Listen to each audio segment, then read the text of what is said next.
I don't care which of you we start with, but someone better come over here and put his neck on the block. His left hand wasn't touching the axe handle, but pointed down by his feet. He stood near a U-shaped stand that looked like an iron plate bent from both ends with terrific force, supported by a sturdy pedestal about a foot high. Realizing its purpose in an instant, Adele was terrified. Instinctively, she tried to turn, but her feet wouldn't move. There's no point in trying to flee. You came here precisely so you might die by my hand. You walked the road to the beheader. From his feet to hers, and over the ground Adele had just covered, lay a red cloth 1.5 feet wide that ran down the path like a river of blood. She couldn't remember walking on it. Having set foot on it, you can't get away without my axe passing through that wrinkly neck of yours. Come here. Perhaps there was some mystic power to his voice, or perhaps it was the bloody path she'd trod. Showing no signs of resistance, Adele began to walk toward the assassin in dark brown.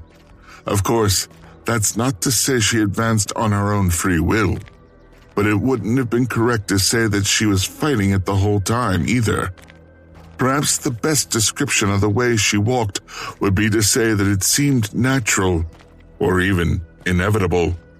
Adele had fully accepted that she was walking toward her own death. She stood before the chopping block. In this clearing that wasn't supposed to be there, sunlight draped through the gaps between branches like gorgeous lengths of fabric. Stick your neck out. Adele set her husband down, knelt, and put her collar on the block with a semicircular scallop. Seeing the woman's powerful suntanned neck, Jessup's eyes narrowed with satisfaction. Here we go. He raised the great axe. He staggered a few times under it, a ridiculous counterpoint to his earlier boasts. Reeling under the weight, his body jerked from side to side as he swung the great axe toward the ground and regained his balance. A tree growing nearby got chopped halfway through its 20-inch diameter trunk. Oh, damn. That's embarrassing. He braced himself a little better this time and managed to pull his axe free. As he walked over to Adele, his gait was steadier, but still somewhat uncertain. It was unclear what Adele was thinking, but she made no attempt to flee. Perhaps that was the true power of the bumbling beheader. He raised the axe high, and then swung it down with all his might. A heartbeat later, a pale, thin stake flew out of nowhere and pierced his right shoulder. He staggered and dropped the axe that was his very reason d'etre. As he pulled the stake out, he looked around. Who the hell did that? He needn't have bothered. On the red road to the beheader that ran through the trees stood a figure in black of inhuman beauty. That hurts, damn you! And I'm bleeding! What did I ever do to you, you bastard? But the cries he spewed suddenly died. He'd noticed how handsome his foe was. With golden light from between the branches shining on his face, the young man was not of this world. Who are you? D. Are you trying to stop me or something? Not at all. What do you mean, not at all? Look what you've done. I'm bleeding.